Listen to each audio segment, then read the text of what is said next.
Memaksimalkan pemberlakuan pembatasan kegiatan masyarakat mikro, Satgas COVID-19 Kecamatan Dau melaksanakan sosialisasi dan operasi justisi, penegakan disiplin protokol kesehatan. Satgas COVID-19 terus mengimbau warga masyarakat untuk mengikuti aturan pemerintah dan patuhi protokol kesehatan ketika beraktivitas. Pemberlakuan PPKM Mikro dimulai tanggal 9 sampai 22 Februari 2021 untuk pencegahan penyebaran COVID-19 berbasis lokal. Kegiatan PPKM Mikro ini mengacu pada instruksi Mendagri nomor 3 tahun 2021, di mana kegiatan PPKM Mikro ini melibatkan kampung tangguh dan RT, RW dalam upaya mencegah penyebaran COVID-19 secara langsung. Upaya untuk pencegahan penyebaran COVID-19 juga akan dilakukan dengan peningkatan operasi justisi, penegakan protokol kesehatan, dan juga kegiatan penyemprotan disinfektan di zona rawan penyebaran COVID-19. Seperti yang dilakukan oleh Satgas COVID-19 Kecamatan Dau, sosialisasi dan operasi justisi ini dengan menurunkan petugas Polri, TNI, aparat desa, dan juga unsur terkait lainnya. Kegiatan operasi justisi ini berlangsung di perempatan jalan penghubung menuju Gading Kulon, Selorejo, dan Sumber Sekar Dau. Menurut Kapolsek Dau menjelaskan operasi justisi dan sosialisasi akan terus dilakukan dalam upaya untuk pencegahan penyebaran COVID-19 dan berpesan kepada masyarakat luas untuk mematuhi protokol kesehatan, menggunakan masker ketika beraktivitas khususnya di luar rumah. Sosialisasi terkait dengan PPKM Mikro yang ada di Desa Gading Kulon. Dan yang kedua, pemberian masker kepada pengguna jalan. Karena kita masih melihat para pengguna jalan keluar dari rumah tidak menggunakan masker, sehingga kita arahkan ke sini, dicatat oleh petugas. Ini tadi sebanyak 10 orang kita berikan masker, termasuk ibu-ibu yang berada di depan rumah, sehingga dengan demikian selalu ingat pada saat di luar rumah menggunakan masker, karena itu bagian dari 3M. Dengan PPKM Mikro ini tentunya lebih spesifik pada tingkat RT, di mana masyarakat harus lebih jeli kepada tetangganya, kemudian juga masyarakat bisa disiplin terhadap protokol kesehatan, meliputi menjaga jarak, menggunakan masker, dan mencuci tangan. Itu saja. Untuk 3T, tracking, tracing, testingnya berjalan sesuai dengan apa yang menjadi tugas dari kita bersama Satgas COVID-19 Desa Gading Kulon. Di lokasi terlihat masih ada beberapa warga yang beraktivitas belum menggunakan masker atau memakai masker tidak secara benar, sehingga terus diingatkan, dan yang tidak memakai masker diberikan masker baru. Iwan Hikmawan melaporkan. Diduga akibat terlalu melaju ke pinggir jalan, sebuah pohon tumbang di Jalan Raya Karangduren Pakisaji akibat tertabrak truk kontainer. Akibatnya, pohon menimpa pagar dan atap penutup tempat usaha. Tidak ada korban jiwa, hanya pemilik mengalami kerugian material. Akibat tertabrak truk kontainer yang melintas terlalu ke pinggir jalan, sebuah pohon pelindung tepi jalan di pinggir jalan Desa Karangduren Pakisaji tumbang dan menimpa pagar atap tempat usaha di kawasan tersebut. Pohon yang rindang ini tumbang pada sekitar pukul 07.30 pagi akibat tertabrak truk kontainer. Pohon tumbang ke belakang dan tidak ke badan jalan sehingga tidak mengganggu arus kendaraan yang melintas. Namun pohon tumbang ini menimpa pagar besi, tembok rumah, dan juga atap tembok usaha yang persis berada tidak jauh dari keberadaan pohon. Jalan penghubung wilayah Pakisaji menuju Bulu Lawang ini ramai dilintasi kendaraan besar. Padahal akses jalan ini tidak terlalu lebar dengan banyak pohon pelindung tepi jalan berukuran besar. Menurut salah seorang warga menduga sang sopir tidak terbiasa melintas di kawasan ini, sehingga bisa menabrak pohon yang akhirnya tumbang karena di jalan ini cukup ramai aktivitas truk besar melintas setiap harinya. Di lokasi terlihat pagar besi, tembok, dan bagian atap bangunan yang difungsikan sebagai tempat usaha mengalami kerusakan. Banyak pihak berharap pengawasan pohon pelindung tepi jalan bisa lebih ditingkatkan, mengingat curah hujan masih tinggi yang berpotensi bisa mengakibatkan patah dahan atau pohon tumbang. Pak Saton, kapan ini Pak kejadiannya? Ya barusan aja. Kenapa? Pas angin, ada angin? Bukan, ini ada kontainer lewat, kayaknya nggak pernah jalan ke sini, jadi kayaknya keminggiran gitu loh. Iya, kita antisipasinya kan gimana pohon-pohon besar kayak gini kan, mestinya baiknya mungkin agak dikurangin atau gimana. Ada, tapi kadang-kadang sering ada pengurangan nggak dari dinas terkait? Ada. Ada Pak ya. Harapannya Hujan lebih Pak ya? Iya. Lebih ada peningkatan. Oke. Iwan Hikmawan melaporkan. Sebanyak 10 orang dari Forum Pimpinan Daerah serta perwakilan tokoh masyarakat dan tokoh agama di Kota Malang kembali menerima vaksinasi COVID-19 dosis kedua. Vaksinasi dosis kedua untuk Forpinda dan perwakilan tokoh masyarakat dan tokoh agama di Kota Malang ini dilakukan setelah 2 pekan lalu telah menerima vaksin Sinovac tahap pertama. Vaksinasi COVID-19 dosis kedua untuk Forpinda serta perwakilan tokoh masyarakat dan tokoh agama berlangsung di ruang sidang Balai Kota Malang. Vaksinasi dosis kedua ini diikuti oleh 10 orang dari 12 orang yang pada 2 pekan lalu telah menerima vaksinasi tahap pertama. Vaksinasi dosis kedua ini diawali dari Ketua DPRD Kota Malang, kemudian disusul oleh Wakil Wali Kota Malang dan perwakilan tokoh masyarakat serta tokoh agama. Sebelum menerima vaksin dosis kedua, terlebih dilakukan pemeriksaan oleh petugas medis. Setelah dinyatakan sehat, kemudian Forpinda tokoh masyarakat dan tokoh agama disuntikan vaksin dosis kedua oleh petugas vaksinator dari Dinas Kesehatan Kota Malang. Wakil Wali Kota Malang, Sofyan Edi Jarwoko, yang menerima vaksin dosis kedua mengatakan bahwa untuk vaksin dosis kedua tidak berbeda dengan vaksinasi tahap pertama, karena prosedur vaksinasi juga sama. Wakil Wali Kota Malang menambahkan bahwa setelah dilakukan vaksinasi dosis kedua, dirinya tetap merasakan sehat dan tidak dikeluhkan apa-apa.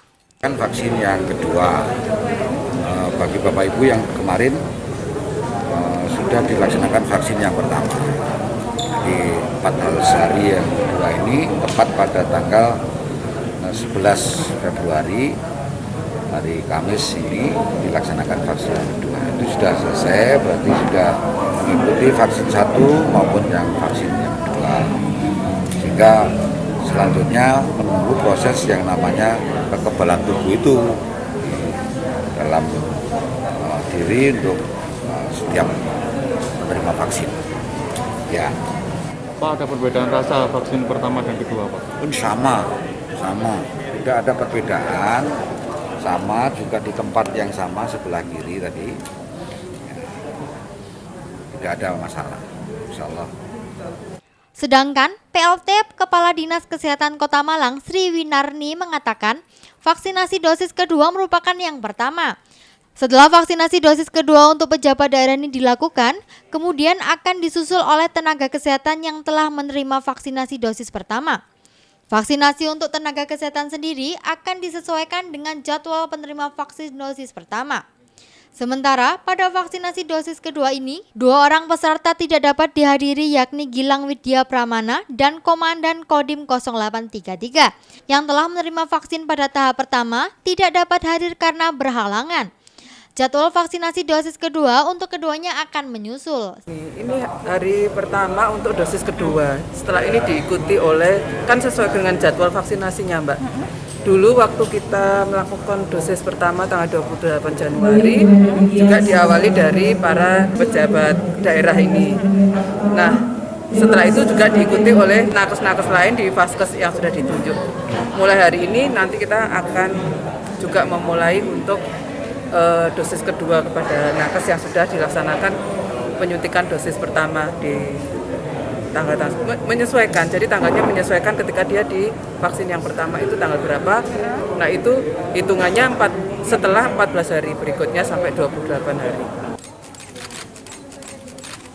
Terima kasih Anda masih bersama kami dalam Info 7 Malang Raya. Kurangnya kesadaran sebagian warga masyarakat yang masih membuang sampah sembarangan di pinggir jalan dikeluhkan banyak pihak karena mengganggu pemandangan dan kawasan terlihat kotor. Tidak hanya itu, di jalan utama sampah juga banyak dibuang di jalan penghubung antar desa.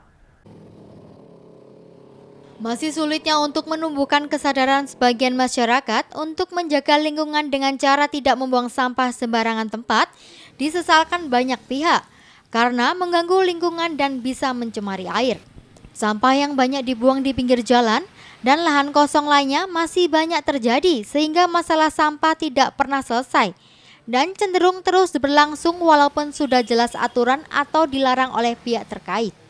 Akibat banyak terdapat lahan kosong di pinggir jalan yang menjadi tempat pembuangan sampah warga dan pengguna jalan, baik di jalan penghubung antar kecamatan maupun jalan penghubung antar desa di Kabupaten Malang.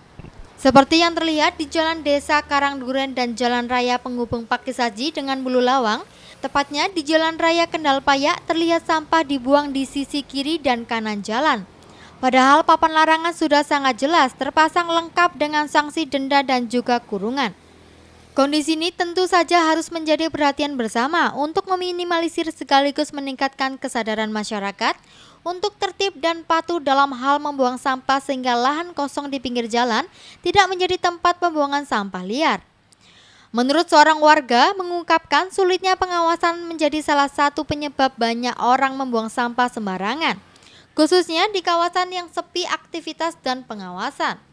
Tidak hanya itu, di jalan utama, sampah juga banyak dibuang di jalan penghubung antar desa, khususnya di aliran air maupun di bawah jembatan. Banyak pihak berharap kesadaran masyarakat semakin meningkat dan tidak membuang sampah sembarangan, sehingga lingkungan bisa terjaga, bersih, dan nyaman. Tidak hanya terlihat hal yang sama, di bawah jembatan perbatasan Gading Kulon dan Tegal Warundau, sungai penuh sampah dan sudah berlangsung lama, sehingga semakin hari semakin banyak. Itu sajanya sudah nggak boleh. Tapi orang itu meliwat buak begitu. Berarti sudah lama kelihatan sampahnya Pak ya? Sudah. Berapa tahun Pak? Banyak yang gender-gender air itu. Ya kira-kira 5 tahun sudah ada. Oh sudah lama Pak ya? Ya banyak yang gender. Ya harapan saya ya juga tidak boleh begitu, akan kotor ya Mas. Kotor. Iya. Pak ya, kesadaran meningkat Pak. Iya. Iwan Hikmawan melaporkan. Sambutan Tahun Baru Imlek 2021, umat Tridharma yakni Tao, Buddha, dan Konghucu menggelar sembahyang bersama di Kelenteng En Angkyong, Malang. Sembahyang bersama di tengah pandemi COVID-19, Yayasan Kelenteng En Angkyong Malang menerapkan protokol kesehatan yang ketat dan melakukan pembatasan jemaat. Sembahyang bersama dalam rangka peringatan Tahun Baru Imlek 2021, Jumat siang digelar di Kelenteng En Angkyong, Malang. Sebelum sembahyang dimulai, umat Tridharma yakni Taung, Buddha, dan Konghucu yang datang wajib menerapkan protokol kesehatan seperti memakai masker, mengukur suhu tubuh, dan mencuci tangan. Di saat prosesi sembahyang, pengurus Yayasan Kelenteng En Angkyong Malang mewajibkan umat untuk tetap menjaga jarak antar satu dengan yang lainnya. Prabowono, salah satu pengurus Yayasan Kelenteng En Angkyong Malang, mengatakan Tahun Baru Imlek di tengah pandemi COVID-19 dirayakan dengan sederhana. Hanya pengurus Yayasan Kelenteng En Angkyong Malang yang diperbolehkan untuk melakukan sembahyang. Sementara untuk jemaat tidak diperbolehkan masuk dan disarankan untuk sembahyang sendiri di rumah. Yayasan Kelenteng En Angkyong Malang sendiri, untuk Imlek tahun ini sejumlah kegiatan seperti cap gome dan sedekah bumi yang biasa mengumpulkan massa ditiadakan. Hal ini dilakukan untuk mencegah penyebaran COVID-19 di Kota Malang dan Malang Raya. Diharapkan dengan Tahun Baru Imlek 2021 yang merupakan Tahun Baru Kerbau dapat memberikan berkah dan Indonesia segera terbebas dari COVID-19, sehingga aktivitas masyarakat kembali normal seperti semula. Untuk kali ini karena ada pandemi, kita melakukan sembayangan sederhana. Cuman beberapa pengurus saja. Umat tidak boleh ikut karena sesuai imbauan pemerintah ya, protokol kesehatan karena pandemi. Sangat-sangat sederhana sekali. Beberapa pengurus saja. Pak, kalau untuk makna Imlek tahun ini apa, Pak? Apa? Makna Imlek tahun ini? Maknanya sama. Mendoakan negara tetap jaya ya, pandemi cepat berlalu supaya masyarakatnya bisa kembali beraktivitas, masyarakat Kota Malang bisa berjalan normal seperti sedia kala. Itu doa kami, Pak. Pak. Simon Alfredo melaporkan. Terima kasih Anda masih bersama kami dalam Info 7 Malang Raya. Sementara itu, pembatasan perayaan Tahun Baru Imlek akibat pandemi COVID-19 berdampak pada pesanan lampion di Kampung Lampion, Kota Malang. Imlek tahun ini, pesanan lampion menurun hingga 75%. Tidak seperti tahun-tahun sebelumnya, suasana Kampung Lampion Jonan nampak sepi. Para perajin yang biasanya sibuk dan pengelut dengan banyak lampion di sekitarnya terlihat lebih longgar dalam bekerja. Tahun ini bisa dikatakan menjadi tahun berat bagi para perajin lampion di Kampung Lampion, Jalan Juanda, Kota Malang. Sejak awal pandemi, penjualan lampion merosot drastis. Momen Tahun Baru Imlek yang biasanya menjadi momen panen bagi perajin, kini sepi pesanan. Sepinya permintaan lampion dikarenakan adanya pembatasan perayaan Imlek di masa pandemi COVID-19. Selain itu, pengiriman lampion yang biasanya rutin di luar negeri seperti Italia kini terhenti. Jika tahun lalu tiap perajin bisa mengerjakan hingga 6.000 lampion, kini pesanan merosot 75% menjadi 1.500 lampion. Padahal pembuatan lampion sendiri sudah dimulai sejak bulan November tahun lalu. Di Kampung Lampion Juanda ini, rata-rata lampion dijual mulai harga Rp30.000 per buahnya. Lampion yang dibuat perajin pun beragam jenisnya, mulai tipe kapsul hingga bola. Ya, pemesanan agak sedikit menurun, Mbak, dari tahun yang kemarin-kemarin. Menurunnya sampai berapa, Mas? Menurunnya antara 30-40%-an, Mbak. Mas, biasanya kan pesanannya sampai mana-mana. Apakah orang mengurangi jumlah pesanan atau bagaimana, Mas? Jelasnya itu, Mbak. Kadang pesanan dari luar kota nggak sebanyak yang tahun kemarin, Mbak. Biasanya pesan berapa cuma jadi berapa, Mas? Ini biasanya ribuan, sekarang kadang ya ratusan, ini sekarang cuma sedikit nggak tuh, kayak tahun kemarin gitu loh, Mbak.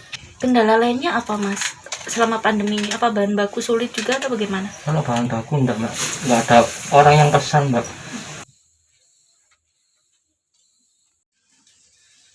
Simon Alfredo melaporkan.